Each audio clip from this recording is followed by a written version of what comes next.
Hello everyone, thank you for joining my session. Unfortunately, I was not able to travel to Lithuania, but thanks to the organizers, I had the chance to pre-record my session and still share it with you. So the plan for today is that I want to show you some tips and tricks how to keep your AKS environment secure. So first we're going to start with the authentication and authorization. Then we look into the identity management, how to keep our workloads and our cluster private. And in the end, we're going to take a look at how to manage secrets. And the last couple slides will be just giving you more ideas for future topics about security. If you're interested in the slides, you can scan this QR code or you go to my GitHub page. It's my first name, last name, and there's a repository called presentations. And there you find all my slides of my talks. Before I start, a couple sentences about myself. My name is Wolfgang Ofner. I'm a freelance cloud architect. I'm based in Toronto, Canada, and I'm focusing on Azure. Lately, mostly on architecture, governance, and security, and also on Kubernetes and DevOps. If you have any questions, feel free to reach out. The best way is probably on LinkedIn. And if you're interested in more topics about Azure, security, Kubernetes, take a look at my YouTube channel where I post a new video every week. Now let's get started with the first topic, and that's authentication and authorization in AKS. AKS provides 3 different authentication modes. The first one is local accounts with Kubernetes RBAC. Then we have Entra ID authentication with Kubernetes RBAC. And lastly, we have Entra ID authentication with Azure RBAC. If you create a new cluster in the Azure portal, you have a drop-down menu where you can select the authentication mode. And if you don't select one, or if you create the cluster with the Azure CLI or another tool like Biceps or Terraform, and you don't define the authentication mode, then it will use local accounts with Kubernetes RBAC. And that's also the first authentication mode we're going to take a closer look at. As I said, it's a default authentication, so if you don't provide any configuration, this one will be used. And it's quite simple because there's no link between your Entra and your AKS cluster. This means the cluster is a complete standalone. And this also means that you can't leverage any Azure tools for the authentication. This means you have to use the Kubernetes built-in ones. This can be great if you don't want to rely on the cloud, but I think it has more downsides because you have to know how Kubernetes works, you have to manage everything by yourself. And I have a software development background. I don't really care about all the details. And especially since I'm using a cloud provider, I want Azure to manage this for me. And there are more downsides. So the first one is that it's only recommended to use if you don't have any users in your Microsoft Entra. But since you could easily invite external users to your Entra, this is a use case that should never happen. So the only time I would use the local accounts with Kubernetes RBAC is if I want to quickly try something out and I need a Kubernetes cluster for a couple hours and just test something. Then, as I said, if you use the Kubernetes built-in features, the user management becomes quite challenging because there's no link between cloud and Kubernetes. So for example, if a team member leaves the company, then the user still exists in the cluster. And you have to remember to manually delete the user. In general, Microsoft recommends to disable the local accounts because they can be a security problem. And as I said, they are quite hard to manage and complicated. So if you just get rid of them, it makes our life easier. Probably the biggest problem is that the access token to access the Kubernetes cluster is stored unencrypted in the kubeconfig file. If you take a look at the kubeconfig file, it looks something like this. At the first glance, it might not look like too much, but we have here the information about my server. Down here, I have my user, and I have all the token and client certificate information. So if I take the content of this kubeconfig and copy it to a different machine that has never logged into Azure, then this machine is still able to access the Kubernetes cluster. And this case, they're able to access the cluster as an administrator because I haven't set up any Kubernetes authentication or rules. And since the file is stored unencrypted on your machine, it could be leaked quite easily. You could check it into Git by accident.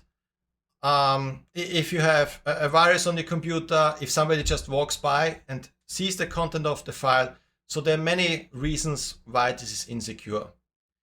And that's why we have the two other options for the authentication. So the second one is Entra ID authentication with Kubernetes RBAC. So here we have the authentication with Microsoft Entra. This means we have to log in with our Entra user. And after we are logged in, we have the authorization with Kubernetes RBAC. This means our roles and permissions are inside the Kubernetes cluster. When you create a new cluster, then the admin creates a role binding between the Kubernetes role and the Entra user or the Entra group. We're going to take a look at it in a minute, how this looks like. One more thing you need is, even if all the role management is inside the Kubernetes cluster, the user or the group has to have the Azure Kubernetes Service Cluster user role in Azure. This role is necessary to download the kubeconfig file. But otherwise, there are no Azure roles involved. The advantage of this approach is it's easier to manage the users because you have the users in Entra and you can just link them to your Kubernetes cluster. And that's more a thing in theory, I would say, that your cluster is portable because you have all the role bindings and roles inside your cluster. So in theory, you could just take your AKS cluster and move them somewhere else. And then you just have to update the users. But the permissions, the role, everything is already there.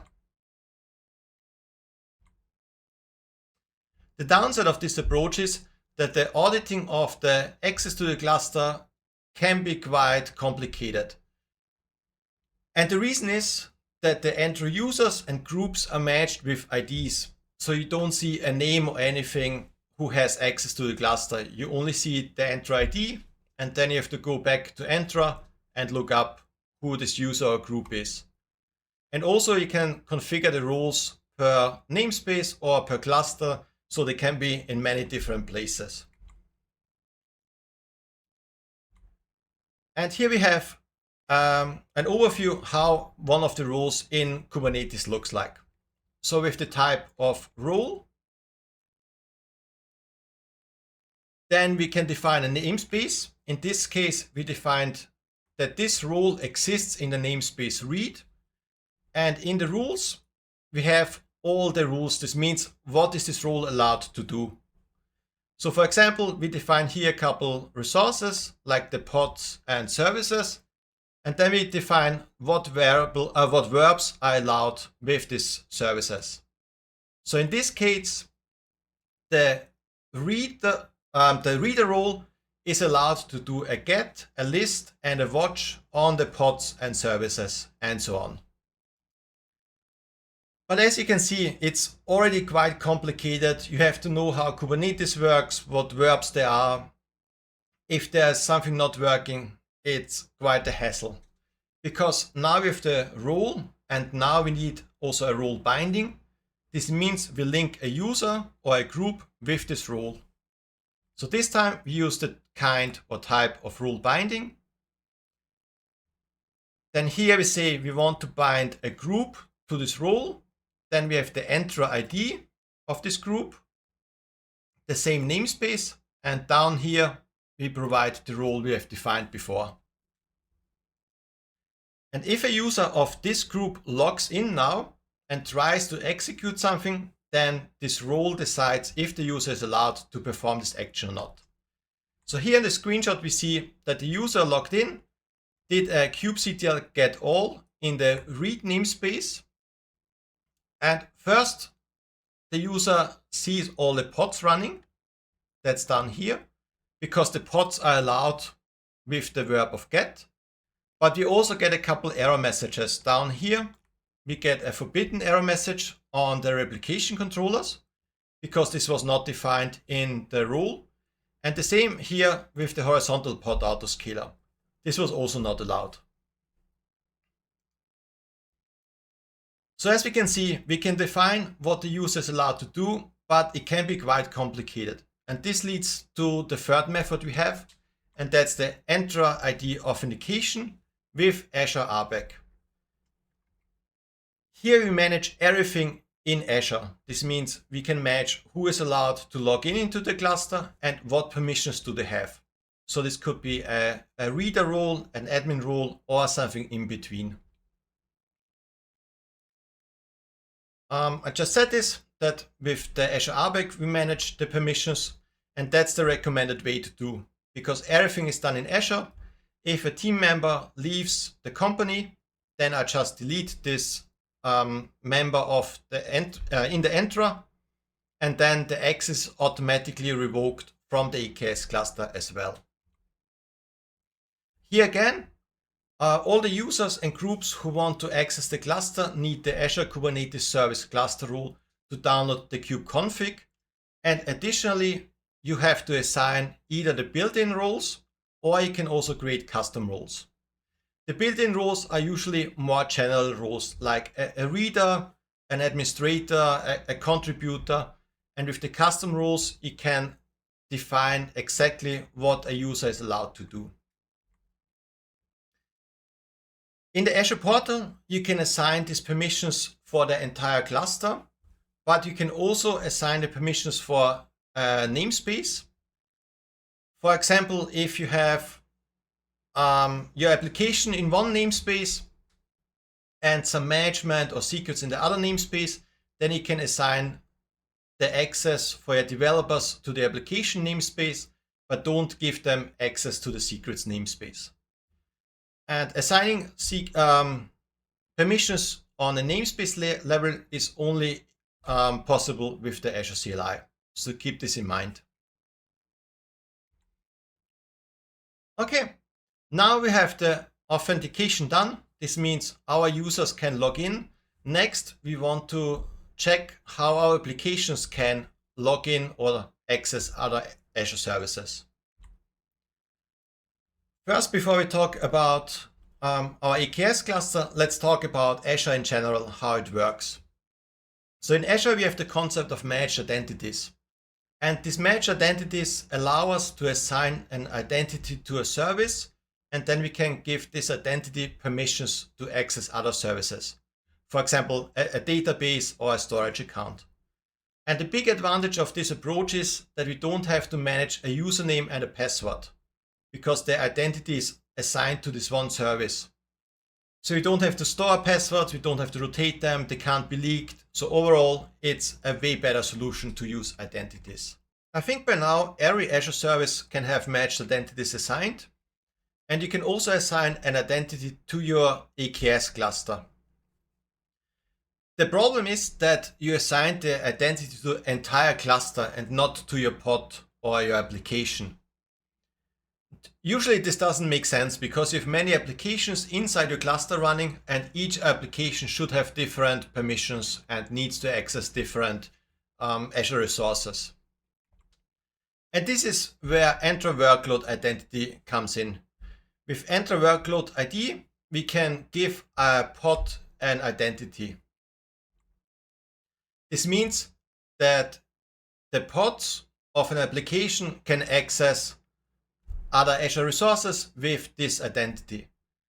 For example, if I have a simple API that needs to access a database, then I can assign the identity to this pod and then assign to this identity the permission to access the database.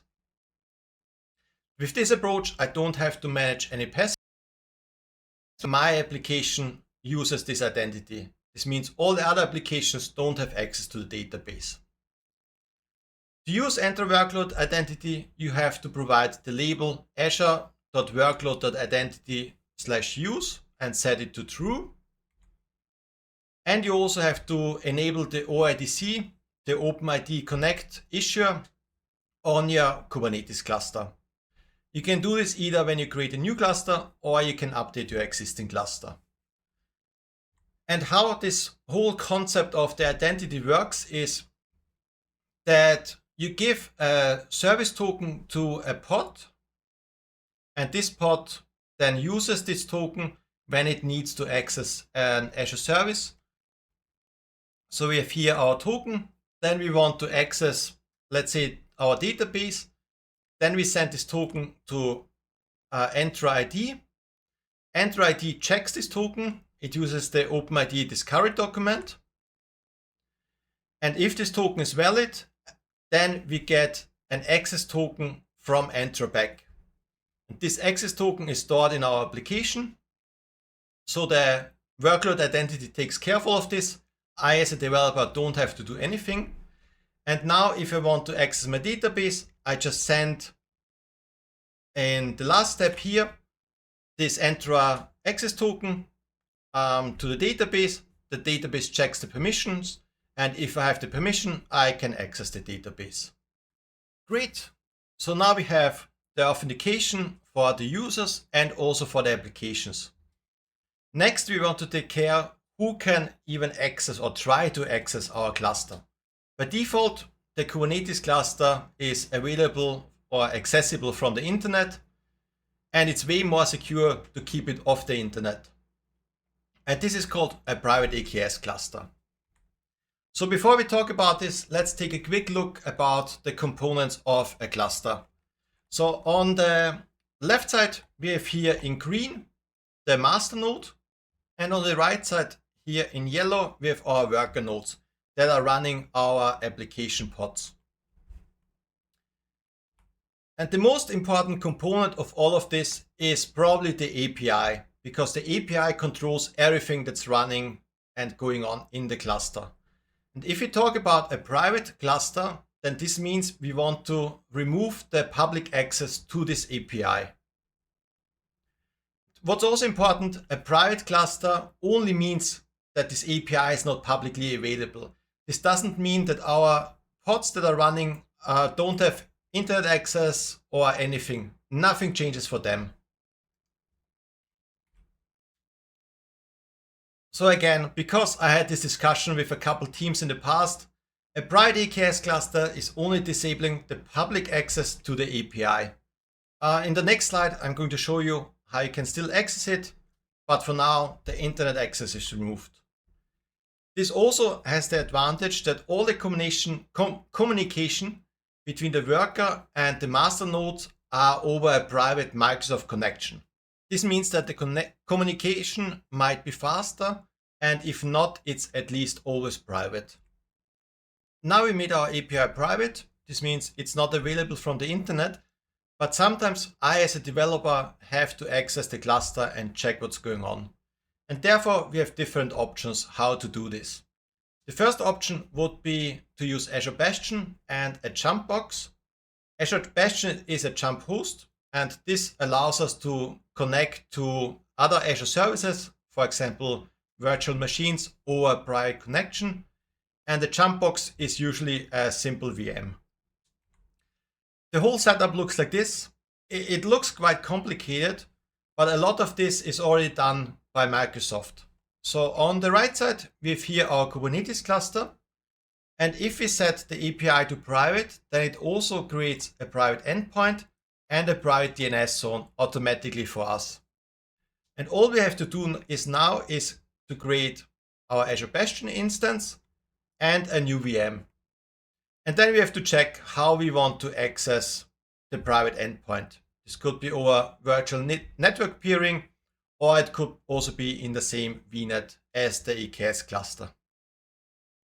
I said it's not that complicated, but if you don't have the setup, it's probably too much to set it up only to access the AKS cluster. I would only use this setup if you already have an existing Azure Bastion in your environment.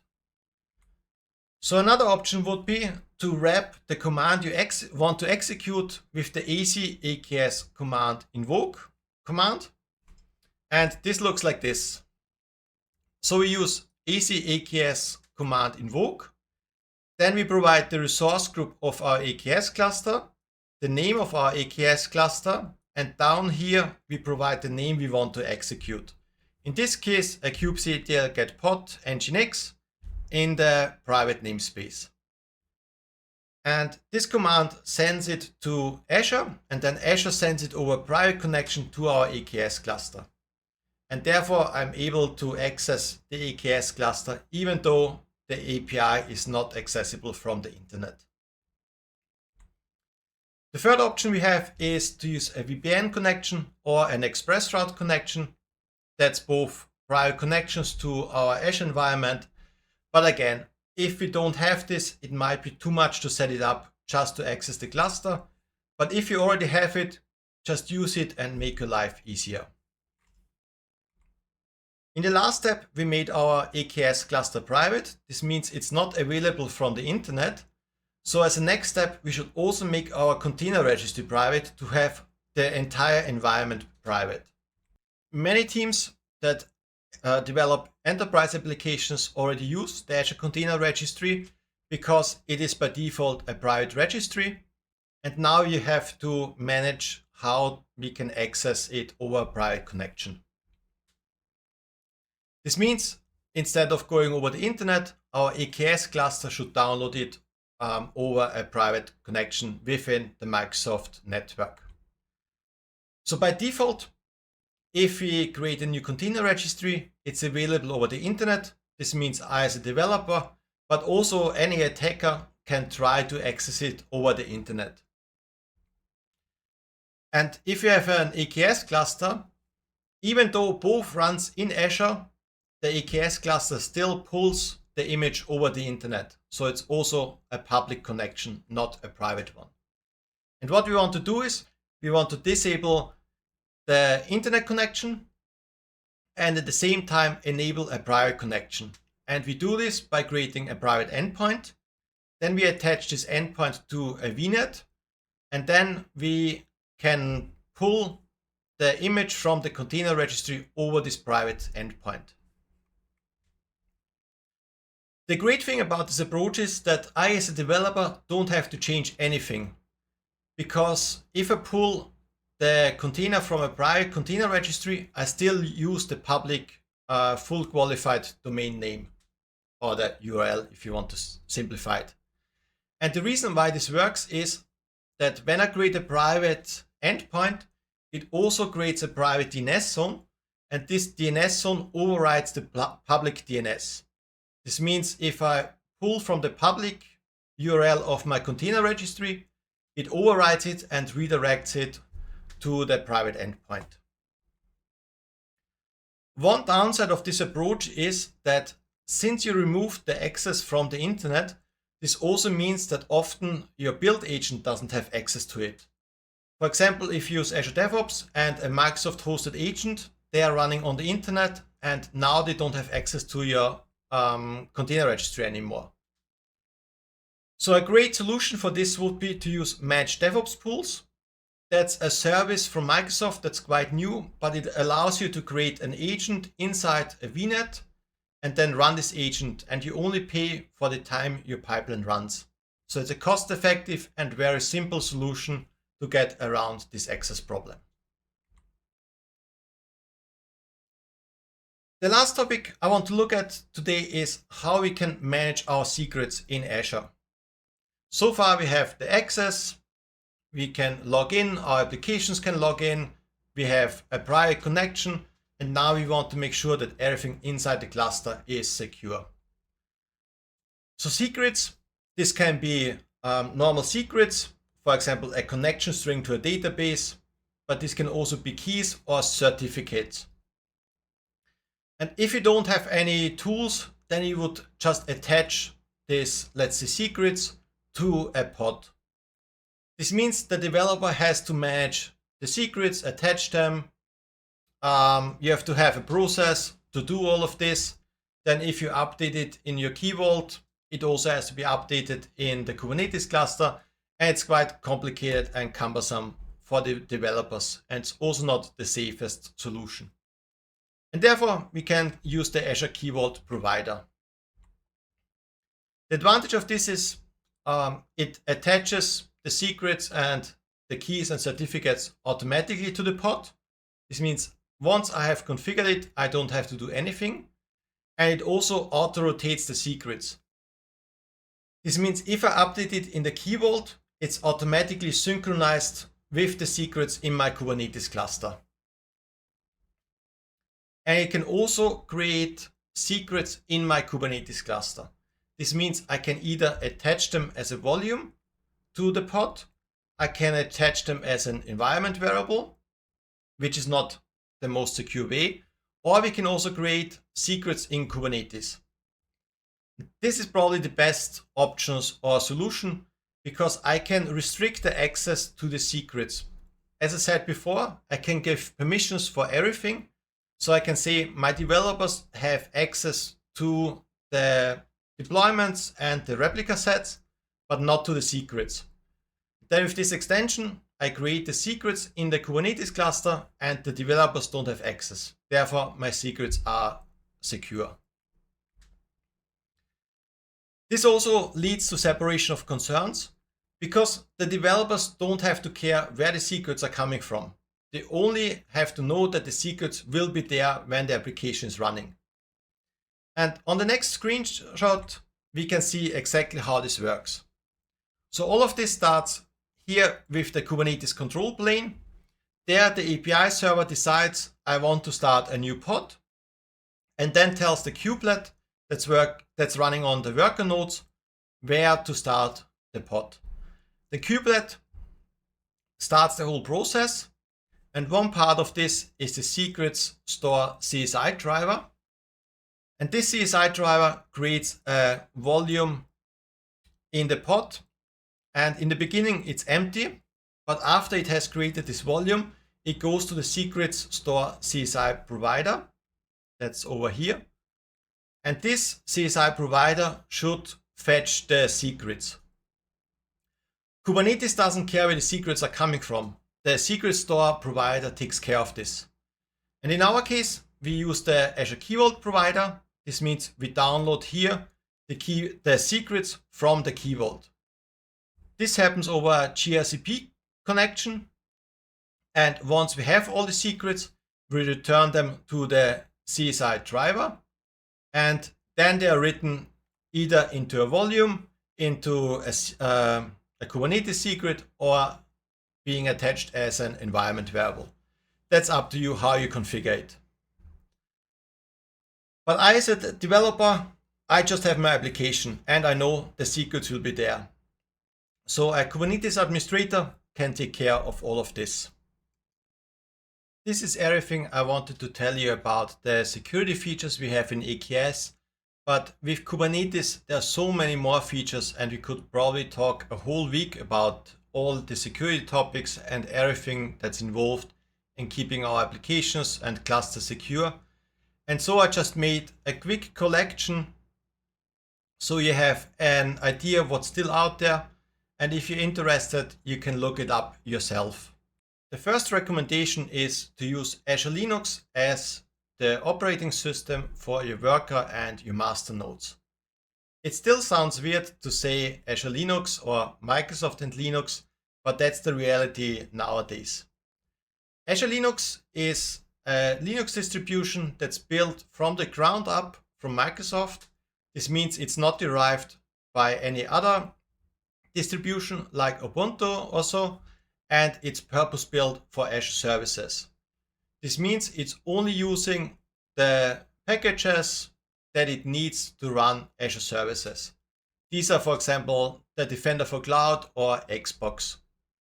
The advantage of this approach is that it only has a limited amount of packages, therefore the attack surface is reduced, and therefore hopefully the vulnerabilities are also lower than with a general distribution. Another advantage is the performance. Since I only run a specific number of packages, I hopefully have a better performance. This is especially true when it comes to AKS.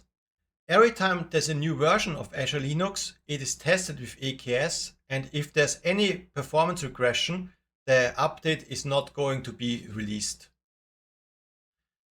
And a faster operating system for the nodes allows us to create a cluster faster, but also scale out to more worker nodes. Azure Linux is currently in version 3, and the control plane is already using Azure Linux by default. Since Microsoft created Azure Linux, they have the full control over their operating system. You can see it in a good way or a bad way, but I choose to see it in a good way because Microsoft is responsible for everything, but this also means they can fix all the problems that arise.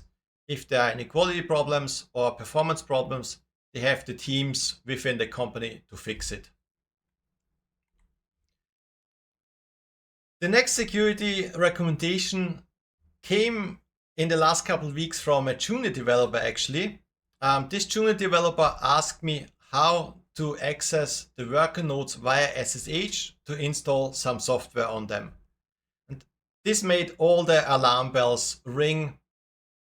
And that's honestly something I would have never thought about. So it's great that she came to me and talked about this. But in the end, it's quite a bad idea. So having the SSH access available on the worker nodes allows attackers to access them and install malware. And in this case, it would also have allowed the junior developer to make something stupid on the worker nodes.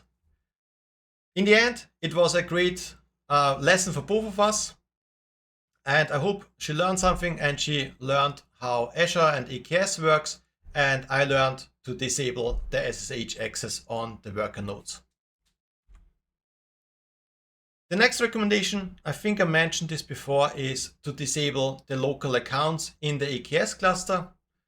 As I said also before, we want to manage our users with Entra. This means all the users are in Azure and I don't want to have any local users. Therefore, if I disable them, I disable an additional security risk.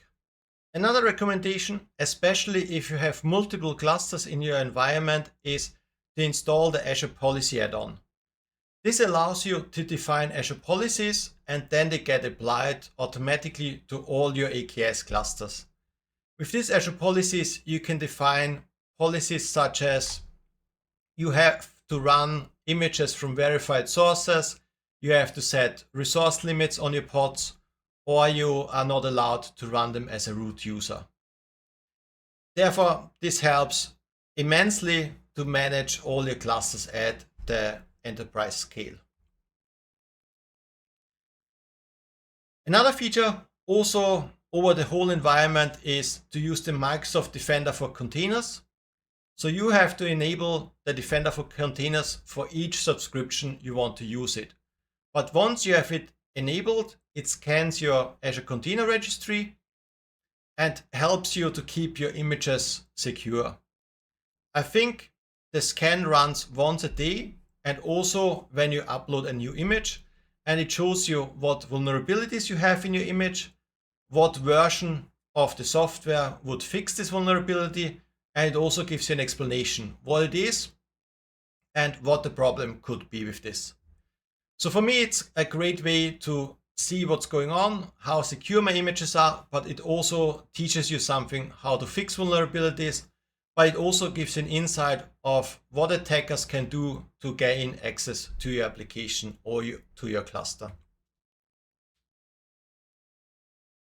And since all of this can be quite complicated to set up and configure, therefore Microsoft created a service or configuration, depending on how you want to name it, and that's called AKS Automatic. This is creating a new AKS cluster with all the best practices Microsoft recommends. So for example, this configures the AKS cluster with Entra ID authentication with Azure RBAC. It configures a private cluster, therefore the API is not available over the internet, and also disables SSH access or the local accounts. So if you want to get started and want to have a secure cluster by default, you can take a look at AKS Automatic because it helps you a lot with the configuration.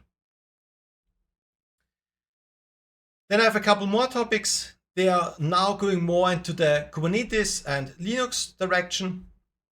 So the first one is just a general one, is that you should only run signed images.